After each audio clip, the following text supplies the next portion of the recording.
Hello, and welcome to The Storied Human. Today I'm talking with Larry Jordan, a former investment banker. He's now a follower of Jesus with a Zen practice, and he just published a wonderful book called The Way. The book received a 2024 Nautilus Book Award. He practices an open hearted, open minded, non religious spirituality, and we're going to dig into that later. The Way integrates religion and science and reconciles Eastern and Western worldviews, confirming with the mystics and the scientists that everyone is related and everything is connected. Jim Palmer, who wrote the foreword to the book, said if you read only one book to guide your deconstruction and reconstruction process, this would be the one to read. At age 52, Larry quit his job, sold his house, and committed to a life of service. Along the way, he traveled the world and had some powerful experiences. He says, "My journey transformed me. I read over 1,000 books and I had some powerful experiences. Baking in a sweat lodge, chanting to Shiva, meditating in a zendo, and whirling with the dervishes." He wrote his book after his adult children were wondering, "What happened to you?" Larry says, "My life is more joyful and meaningful now.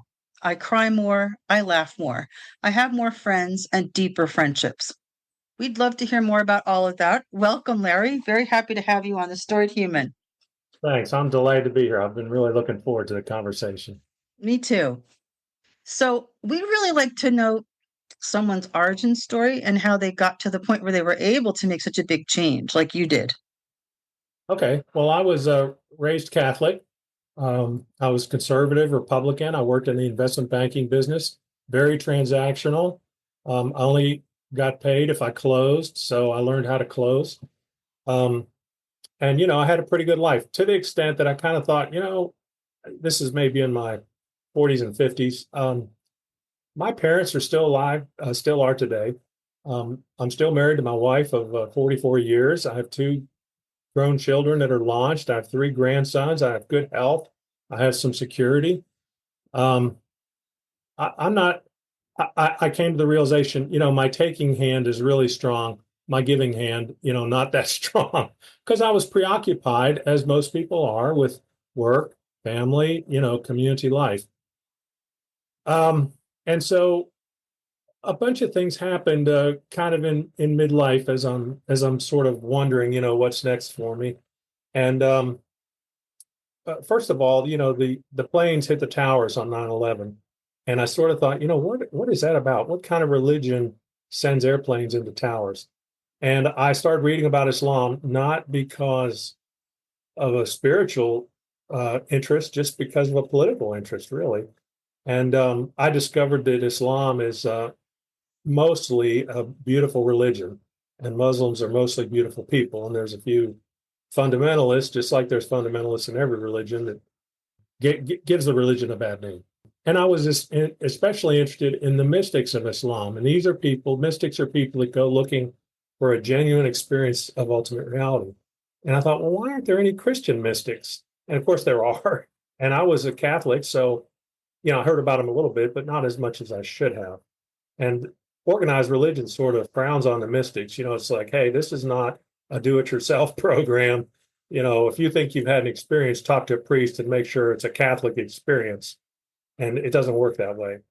I was on a committee for my bishop of my Catholic diocese, and I saw some disturbing stuff. I saw that the church was all oriented around priests, and that women and LGBTQ people were marginalized, and they were doing a fundraising campaign, and they were creating a trust. Of course, I'm in a transaction business. I said, "Why are you creating a trust?" And they said, "Well, we want to protect the money from other uses." And I immediately understood what he was saying. I said, "Are you trying to protect the money from priest settlements?" And he said, "Yes."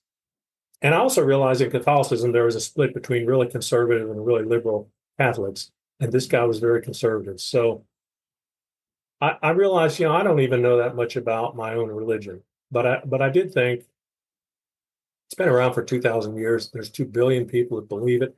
There's a book. I mean, what could go wrong? And I really thought I was going to confirm, everything that I was taught in church. So I just started reading. And it's like, I tell people, I don't just read the whole book. I read the whole shelf, and if I find something, I'll go read about that. And so and philosophy and theology and the natural sciences. And as I looked at Christianity and sort of held it up to the light, I realized, first of all, a lot of things that we think are unique to Christianity really appear in all the different religions. It's called the perennial philosophy. I realized that a lot of the things that are fundamental to Christianity, and this is things like original sin and the Trinity and substitutionary atonement, those are theories. It's not in the Bible that there's three persons in one God. It was a theory that developed in the 300s. So I thought, wow, well, I mean, that's kind of basic stuff. And then I saw what was happening with the abuse crisis and LGBTQ, and I just thought, I think this thing's gotten, way off track. And I tell people it's like somebody that went to roast marshmallows and accidentally burned their house down. I mean, I'm standing in this, pile of rubble that these used to be my beliefs. Where do I go now? What Yeah, do it wasn't your home anymore. yeah, A lot of people just say it's not my home anymore. yeah. Now, at the same time, my work, again, it's very transactional. I was doing, 68-hour weeks. I was on the road 4 nights a week. I really didn't feel like I lived in the place that I got my mail. I thought, I wonder if I can just quit. And I was really inspired by the story of the rich young man in the Bible. It says, but what do I do to attain salvation? And Jesus says, well, follow all the commandments. That sounds very, Jewish. He was Jewish. He said, oh, be a good person. That sounds kind of Catholic. But that was the original, and the guy said, yeah, I do all that. I do all that. And Jesus said, okay, well, sell all your stuff and follow me. It haunted me. And I felt like, I got this big old giving hand and it's never been used. So maybe it's time for me to redirect. I can sit here and do more bond issues, make more money, buy a bigger house, get a nicer car, wear more expensive clothing. Why? You know, Right. I call that somebody's "is that all there is" moment. oh, exactly right, exactly right. And everyone thinks, well, I don't know if I have enough, and I thought that too. But I've traveled all over the world, and the average person makes $2 a day. Something Wow. is enough for you, and what if you quit and it doesn't work out and you got to back to work? I didn't resign in disgrace. I wasn't fired with enthusiasm. I could always go back. And if I had to go back, I'd be working, which is what I did if I didn't quit. So Hmm. now another lesson, and people say, well, you were kind of this investment banker. I'm sure you were making a lot of money. And I was, but I tell people, look, I sold a 4,000 square foot house and moved into a 1,600 square foot condo. After that, I went to take care of my infant grandson in San Antonio for a year. I lived in a 1,000 square foot apartment. Then I went to Africa and I was teaching school and I lived in a dorm room with my wife. You know, and my wife got sick, and we can talk about that. It's an interesting story with a moral. My wife got sick, and I was sleeping on the concrete floor of a rural hospital in Ghana. And, I had to look at myself and say, I mean, I'd rather be in my 4,000 square foot house than on a concrete floor, but I'm really living the same life. And the point is, I cut my life in half, and then I cut it in half again. I cut it in half again. So anybody says, well, I can't do it. I say, well, look at how you're living your life, and can you cut it in half? And most people can. And I saved, and I wasn't really somebody that ever did anything extravagantly.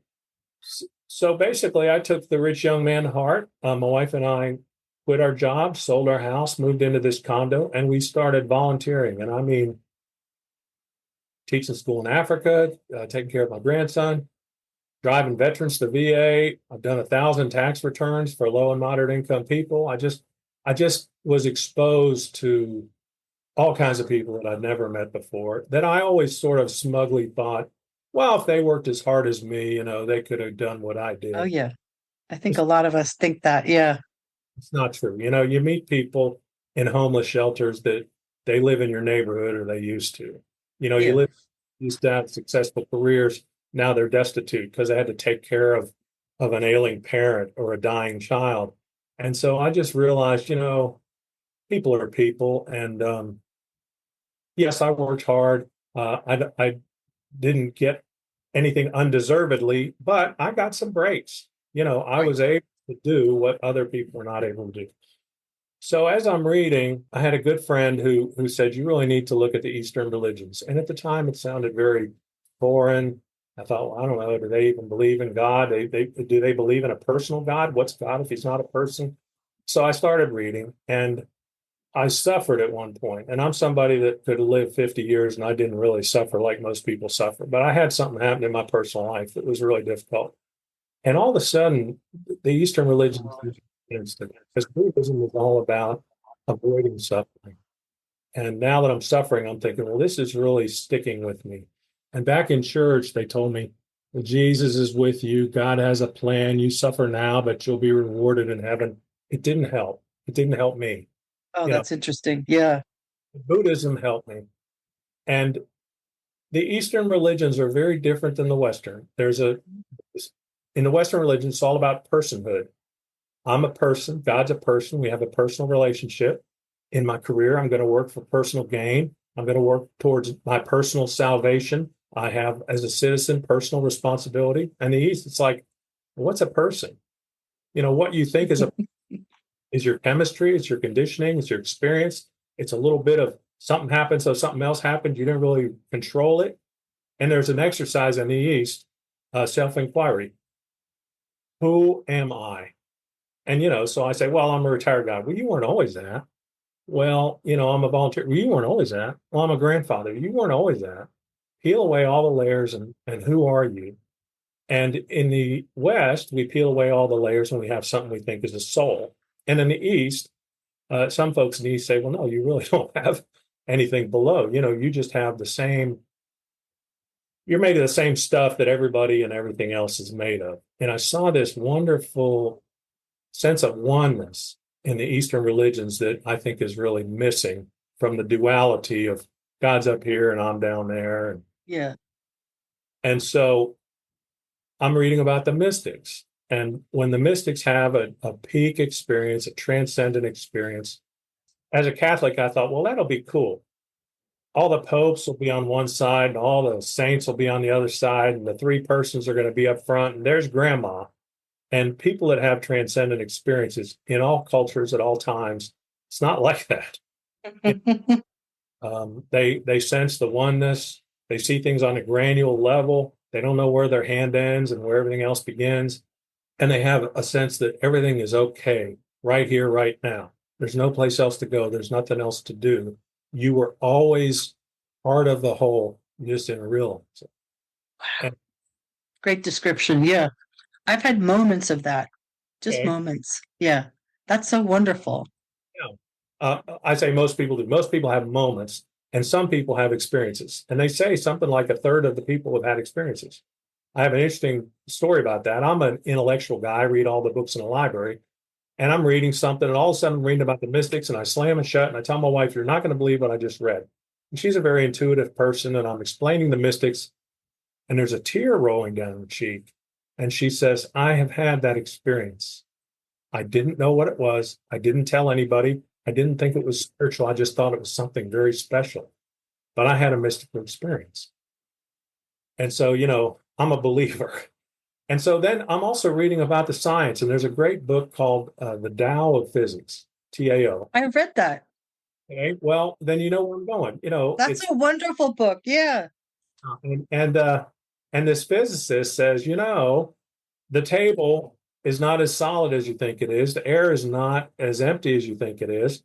We think about space and time, but it's really space time.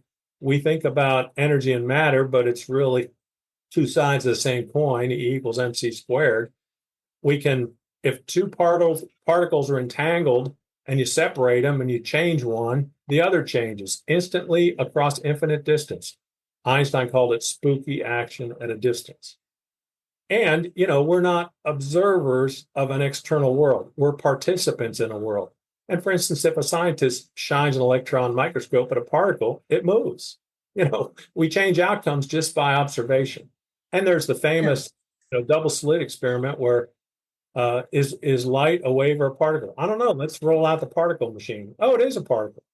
Well, just to be sure, let's roll out the wave machine. Oh, it is a wave. So there's all this ambiguity, but the underlying message of the Eastern religions and the mystics and the quantum physicists is everyone is related and everyone's connected. And so I'm at the point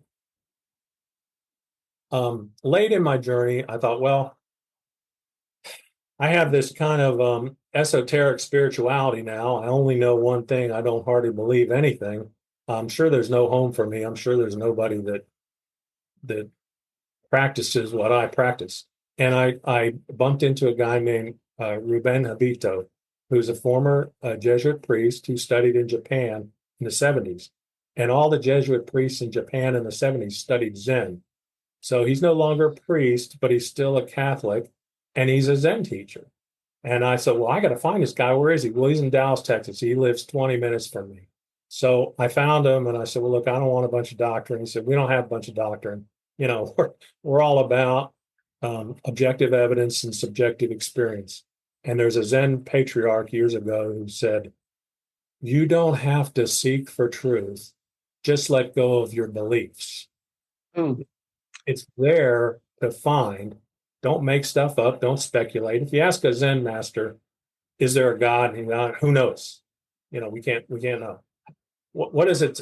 What does it take to be saved? I don't know. Are you living here and now?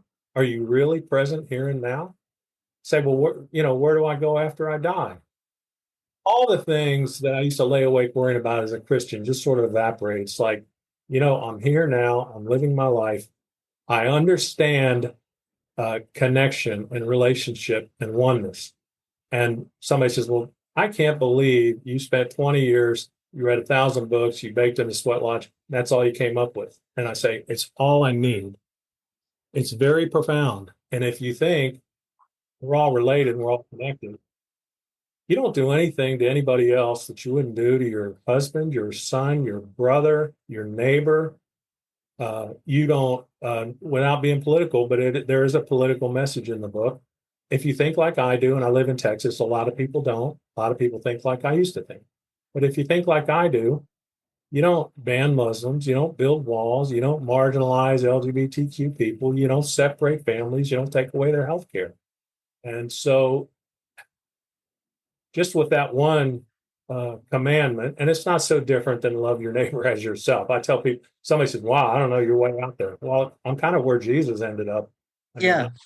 mean, I'm not comparing myself to Jesus. I'm just saying that was his message, the You're golden rule. not that far away. Right. I remember I forget where I read this. It just kind of blew my mind that I've read it two different places, that Jesus really was a Taoist and that he tried to adapt his message so that people would understand and used parables. But when he said, love your neighbor as yourself, he really meant love your neighbor as yourself because he is yourself. And it's a deeper thing that he was trying to communicate. And I think when he said, I am the way, Taoists really point to the fact that that's what the Tao means. Right. And there's a quote that starts my book that's a Buddhist quote that says, to study the way is to study the self. To study the self is to forget the self. To forget the self is to be enlightened by all things. To be enlightened by all things is to remove the barrier between self and other. So, Perfect. so the way somebody says, well, and mostly in the East, people say, what a great name for a book. That's what the Buddhists talk about. That's what the Yeah. Taoists. In the West, they say, well, that's what Christianity was called before it was called Christianity. But Ah, I hope this book is not the one way. I right. said, well, it is the one. It's just a very big road. It's a And big if you're way. Yeah. following Jesus, Yeah. most of the way, you're following Krishna and Buddha and Lao Tzu. I mean, Yeah. it's that you're supposed to live. Now, There's a lot of paths up the mountain, like they say. There's a lot of paths up the same mountain. And what I really hear is that you learn to deal with your ego because we're so ego obsessed in the West.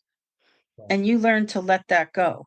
Because I was thinking when you were talking about do I have enough when you were, considering like maybe changing. If we're living in our ego, we never have enough. And right, I used to be there. I used to, you can't have enough money and you're always worried. You can't have enough status. You can't have nice enough clothes. It's this hamster wheel kind of thing. And what I admire is that you were able to get off of that. I also am intrigued that your wife was with you, like you were in agreement. I think that's huge. It doesn't always happen. And there are marriages Right. because one person moves in one direction, the other person doesn't move, or they move the other way. I think it's lovely that you were able to do it together. Yeah, and she's very, like I say, she's intuitive. She just has a basic goodness about her, and I tell people she got there the short way, and I got there the long way.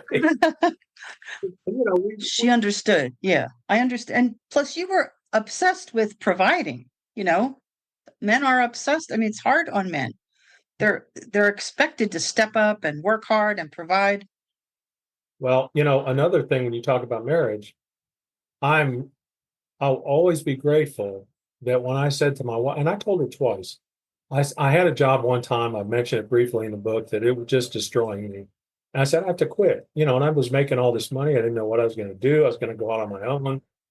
And she said, well, let's do that. Let's do that. And then when I said, well, I didn't say, we just decided we were going to retire. We decided that there was something more out there. And I try to inspire my kids and people of their age that, if you plan right and if you think right, and if you save and if you cut your life in half if you need to, you can do this. And there's another way. You don't have to work until you're 80.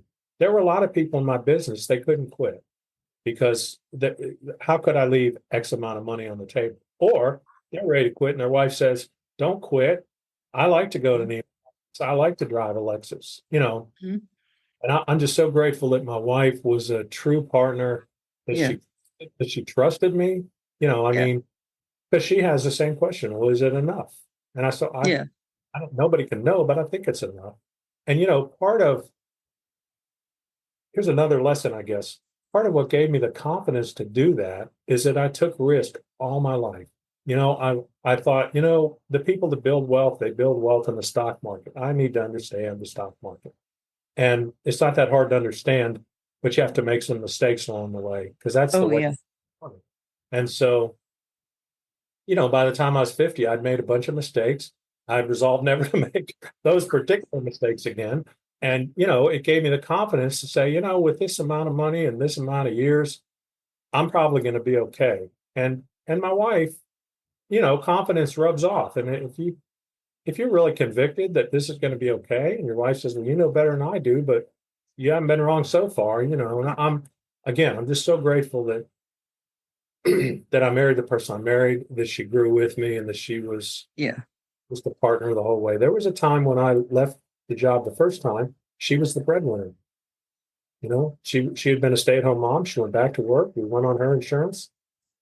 Um, Not everybody would do that. So, You're a true team. Yeah. Now tell me a little bit about when she got sick, you were in Ghana? oh yeah.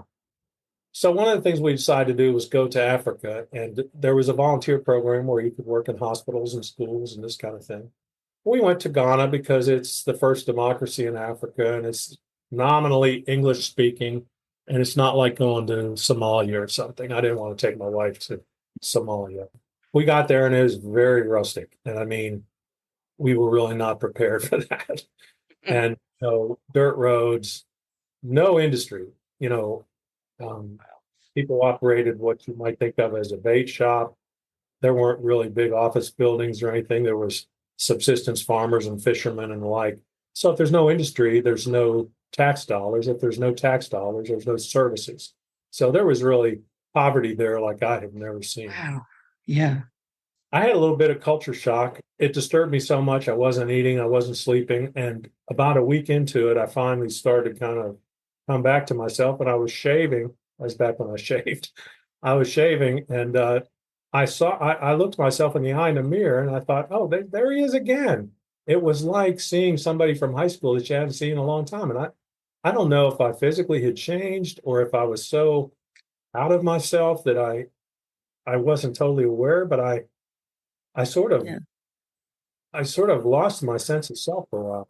So that's behind me. Everything's going well. My wife gets a bug bite. Now, nobody dies of a bug bite in Arlington, Texas, but people die of bug bites in Ghana. So we went to a hospital Friday afternoon. Her arm had swelled up like the size of a leg. There's 100 people waiting outside the hospital. What are all these people waiting for? The doctor. When's the doctor get here? Monday. So this doesn't work. So we had some, people that were running the program. They said, we'll get you to the regional hospital. It's a few hours drive, bumpy dirt roads.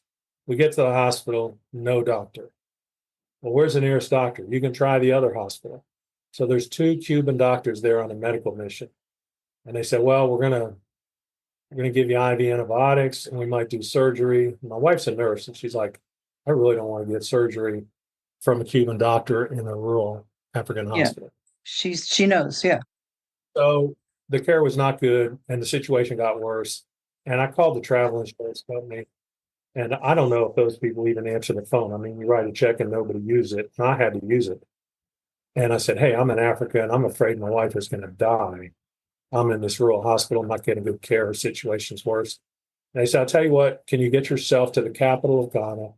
I said, yeah, I have transportation. They said, well, go on in and go to this hospital. It's the best one in the country. They'll know who you are. Whatever money you spend, we'll reimburse. I said, well, I'm in a worse situation than that.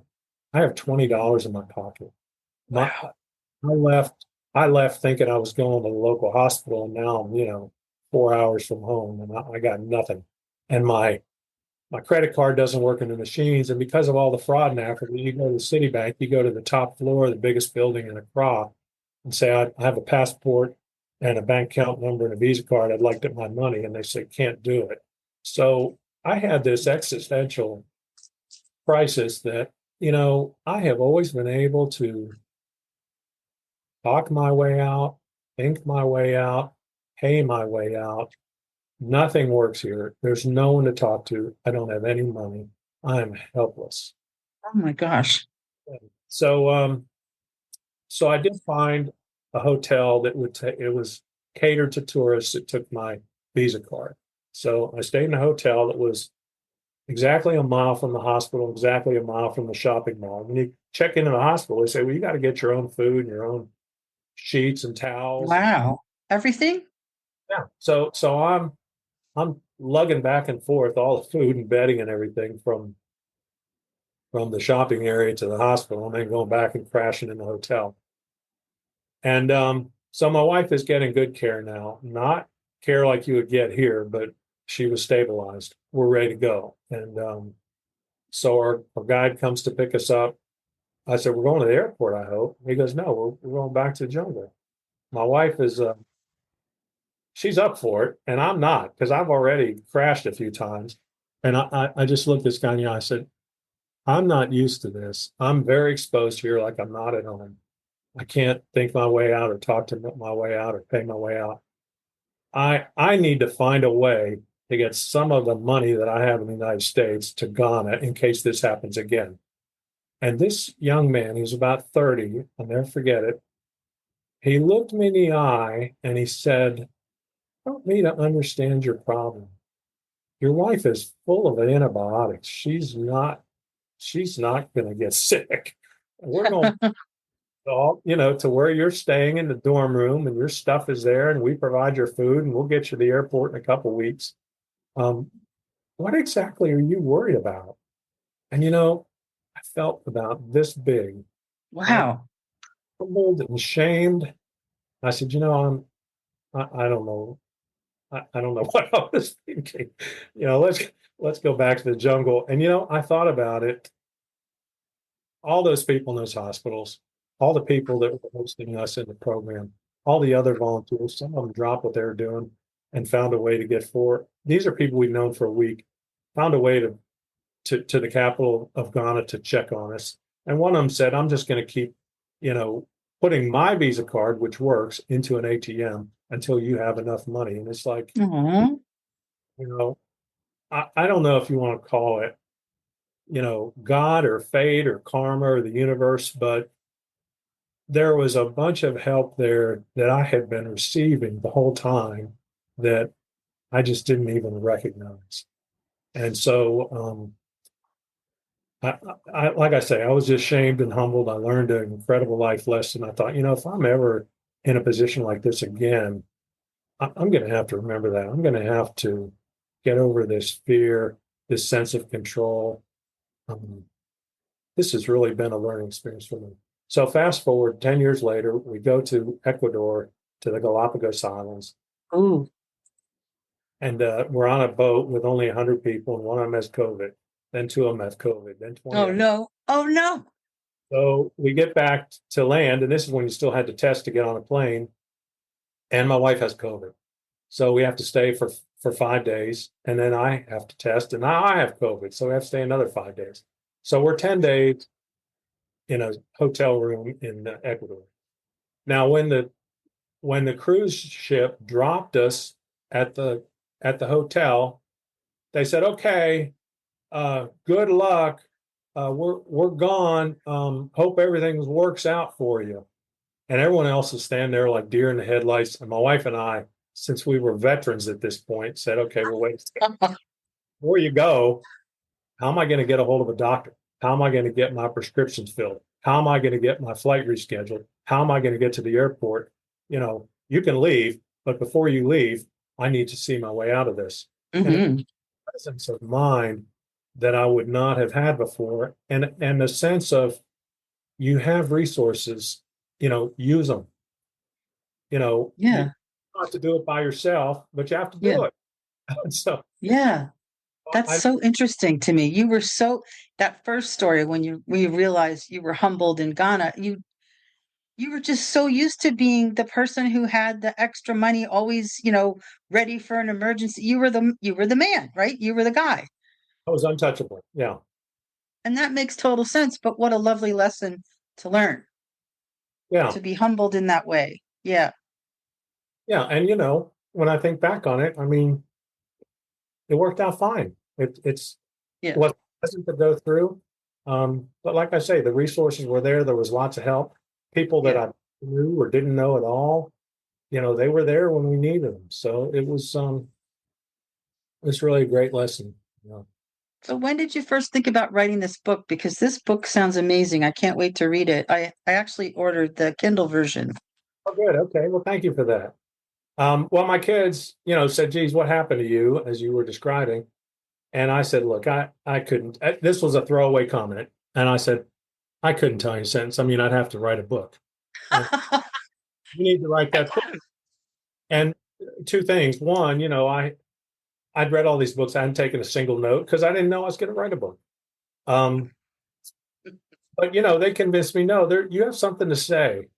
And I felt like I did. And I felt like, my kids are not going to read 1,000 books. They're not going to bake in a sweat lodge. They're not going to teach school in Africa. But, I learned some things that they should know, and maybe other people should know. If there were Yeah. two people that read my book, it's okay. Um, Now my grandsons, it's dedicated to my grandsons. And when the book came out, I opened the first page, I showed it to them. And my little 6-year-old grandson says, "Oh my gosh, I'm famous. I'm in a book." And that was that meant a lot to me too. And then Oh this yeah. is interesting. We haven't talked about my family of origin, but Okay.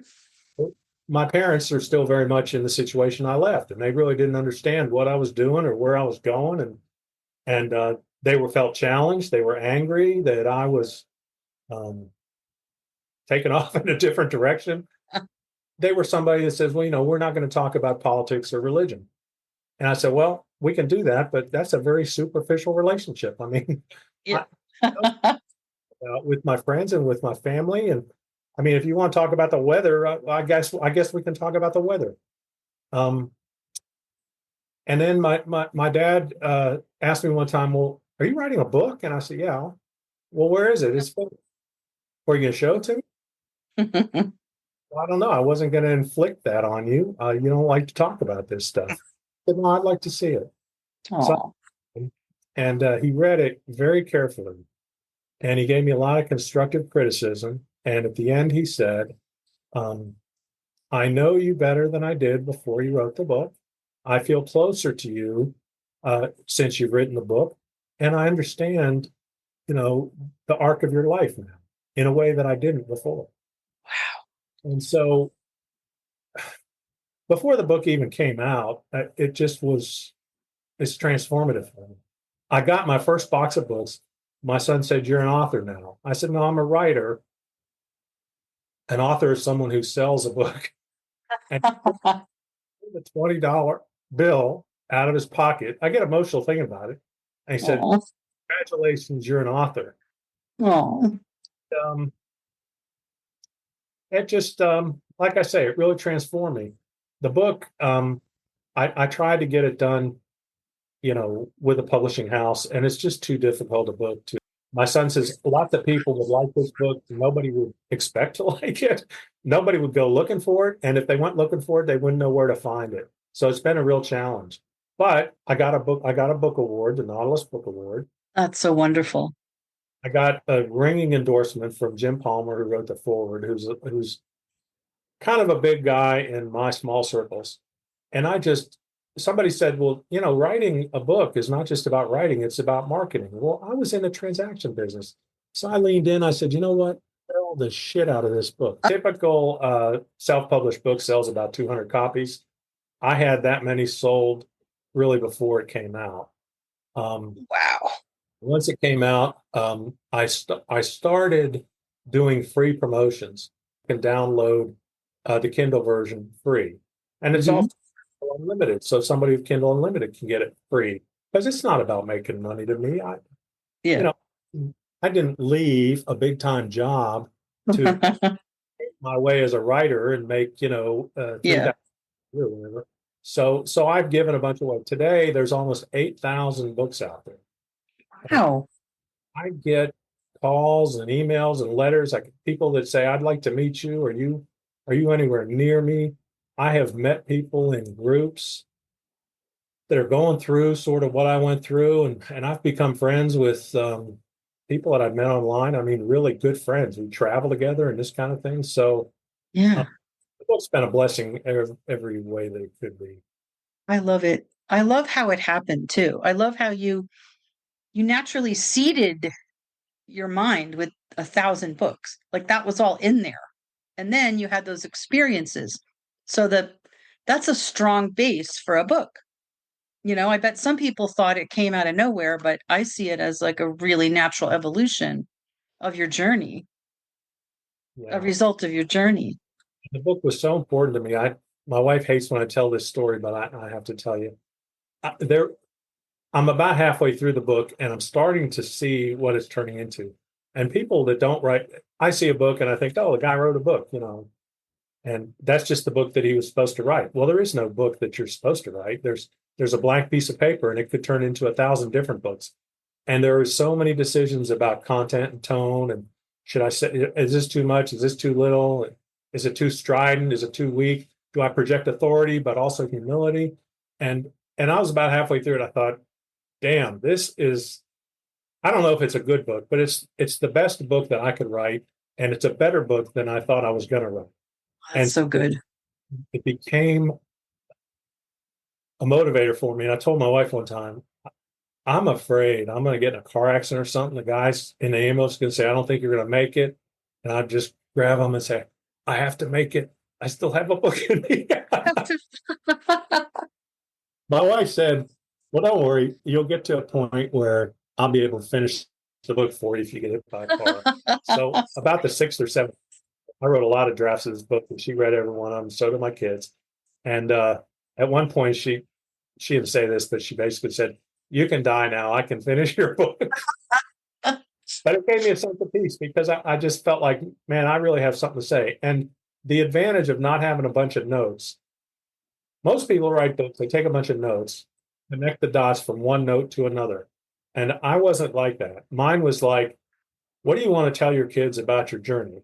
And it was Right. very stream of consciousness. Um, I started at the first page and ended at the last page, and I told a story, and I interwove my personal life into my exploration. It's not angry or judgmental. It's not preachy or speculative. It's written in a way most people say that was really a clear book. I mean, I'm astounded that you covered everything you covered, and quantum physics and Eastern religions, in a way that's understandable. You pulled it in because the basis of your book is your story, and we know, the podcast you're on is called The Storied Human.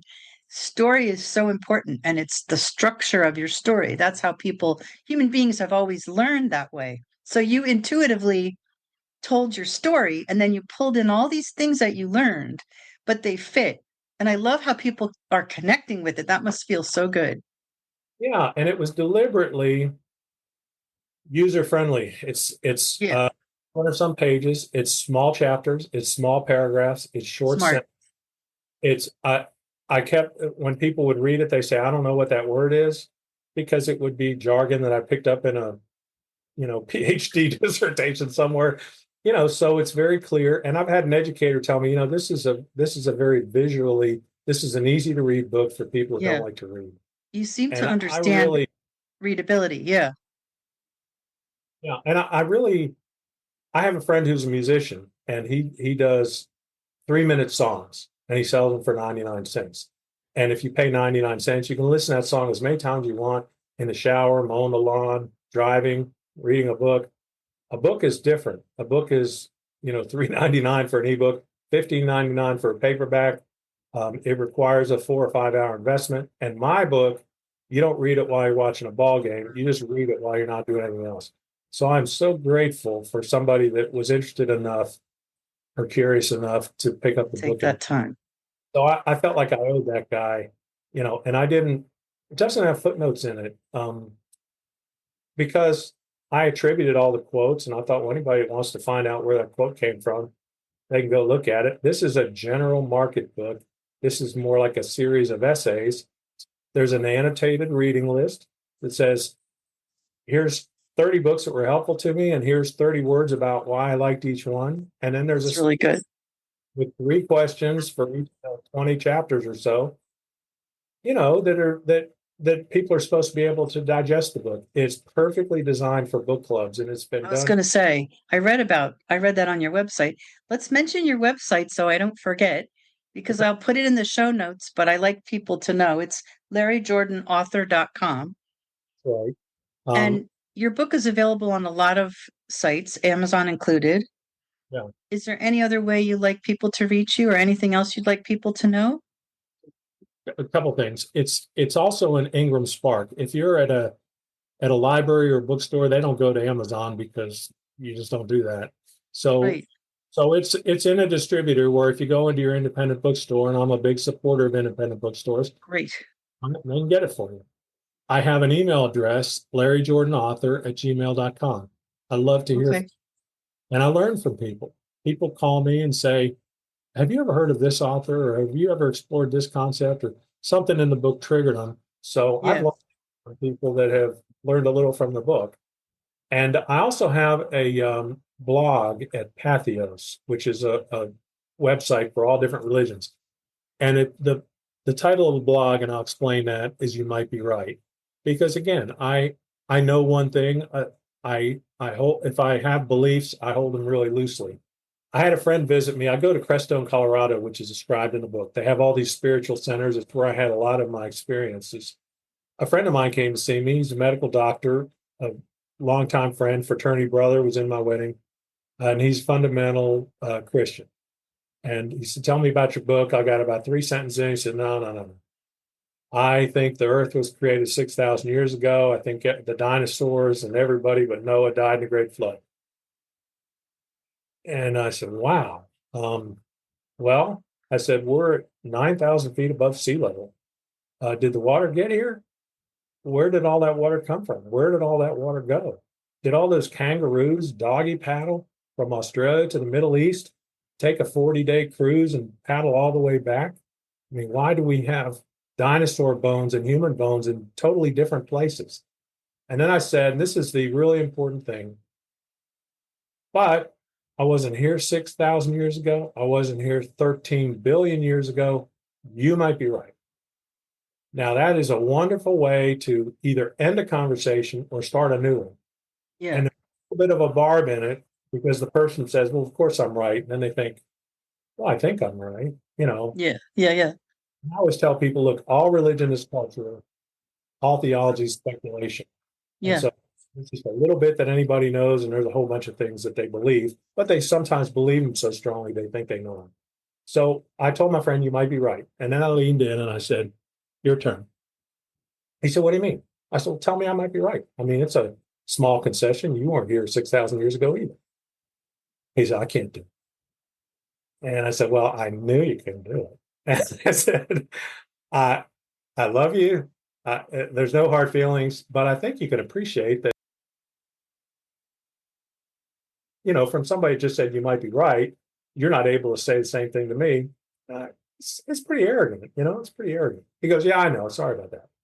We're up on the mountain, and he had this experience of, oh my gosh, there's a 1,000-foot cliff. I can see 50 miles that way and 50 miles that way and 50 miles that way.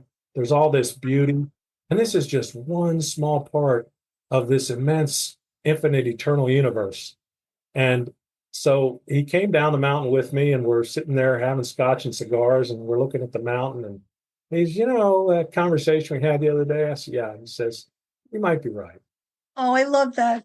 And it was just nobody had to say, oh, I win, or you lose, you lose. It was just, this is what I think. This is what you think. We both give each other enough grace to say you might be right. Yeah.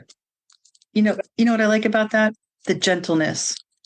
There's a gentleness when you go through everything you've gone through, and there's no need to like slam somebody or one up somebody. You're just gentle about, you might be right. I like that. Yeah. And there's a humility too, because Yes. I don't mind changing my mind. I have changed my mind more than anyone I know and more dramatically than anyone I know. So Me too. I love to change my mind. I don't really know. I mean, older I get, the less I'm sure about what I know, and that's a lovely feeling. Also, something happened to me about maybe 12 years ago. I just had this I don't know, thought. I was thinking about God and the neighbor, one of our neighbors is fundamentalist Christian, and I was just thinking, she's lovely and what she believes is really nice and she treats people well, and but I just had this thought that it's all right.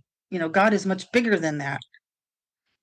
And I just got this image of just this huge creator source, kind of like, because I'm a Star Wars person, I like that concept that, the Tao is like the force in Star Wars, and that God or the universe, however people talk about creator, is bigger than all of that. And so we don't know. And you have to be comfortable with not knowing. And so for me, that was a real turning point. It's like, well, yeah, there's a place for all of us. It's interesting you phrase it that way, because I use those words in the book. I talk about God from a personal God, and the universe being impersonal. But after I wrote the book, I sort of thought, well, if I had it to do over again, I would just talk about ultimate reality, which is a neutral term. It may be personal. I don't think it is. It may be supernatural. I'm not even sure that it is. We used to think that thunder and lightning was supernatural. We used to think that plants had souls. We don't think that anymore. So is something that we don't understand, is it supernatural, or is it just something natural that we don't yet understand? I've had That's a really good point. with atheists who say, I just don't like this idea of spirituality. I say, well, I think I mean something different than you think I mean. Yeah. I think there's an ultimate reality. And you can call it God, you can call it Brahman as the Hindus do, you can call it Tao as the Taoists do, you can call it void or emptiness as the Buddhists do. To me, it's the same thing. Yeah.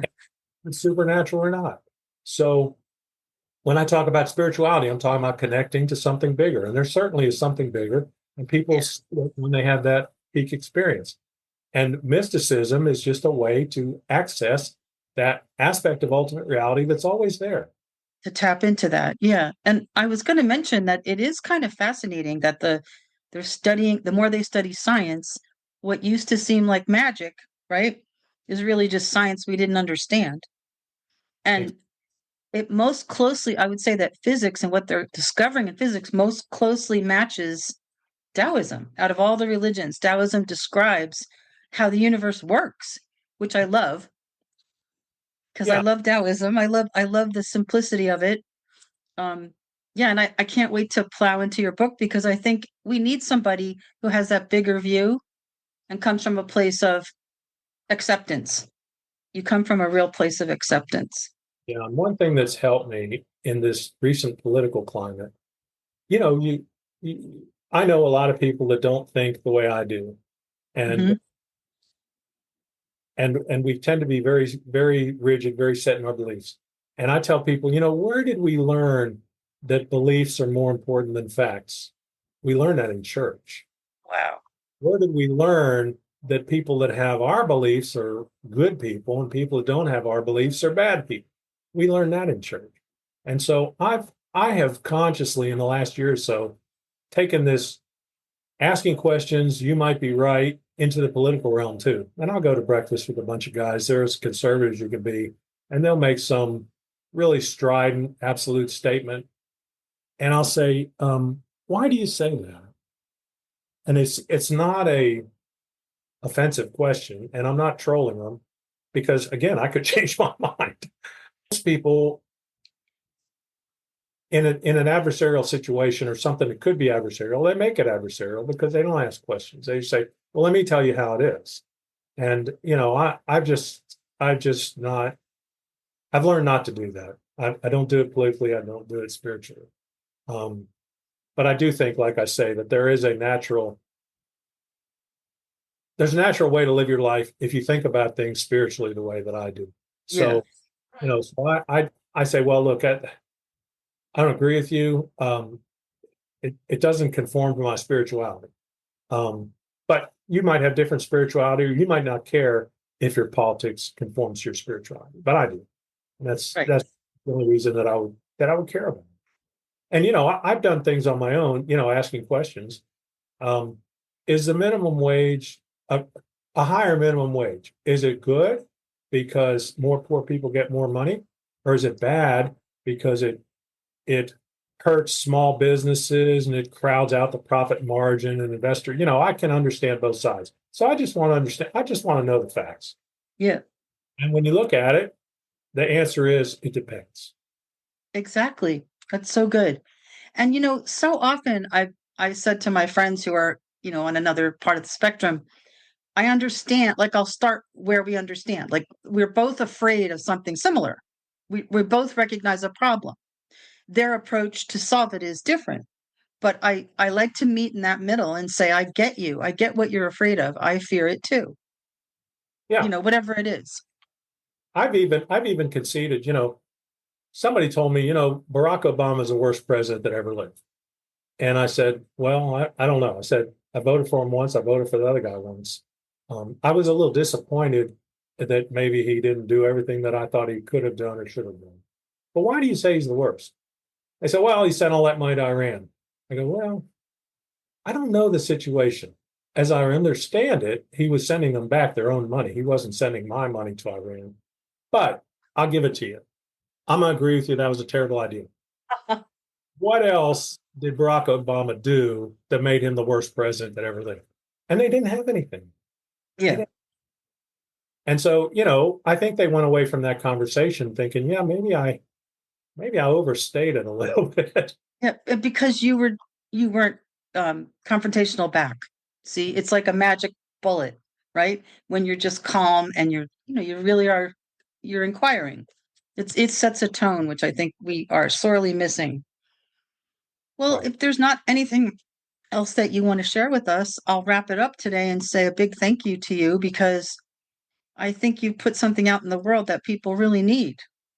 Well, thank you. I hope so. That's what I wanted to do. And I've enjoyed the conversation, and you're doing good work here. I mean, it's important that people hear other people's stories and maybe learn some of the lessons so they don't have to sleep on the concrete floor of a hospital room in Africa to get a little I perspective. I feel that is tough. That's a tough way to learn.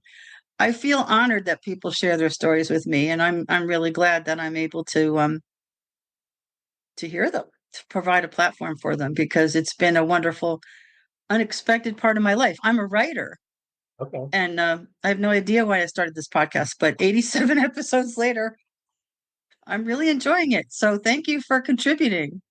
Thank you. It's been great. I've really enjoyed it. Me too.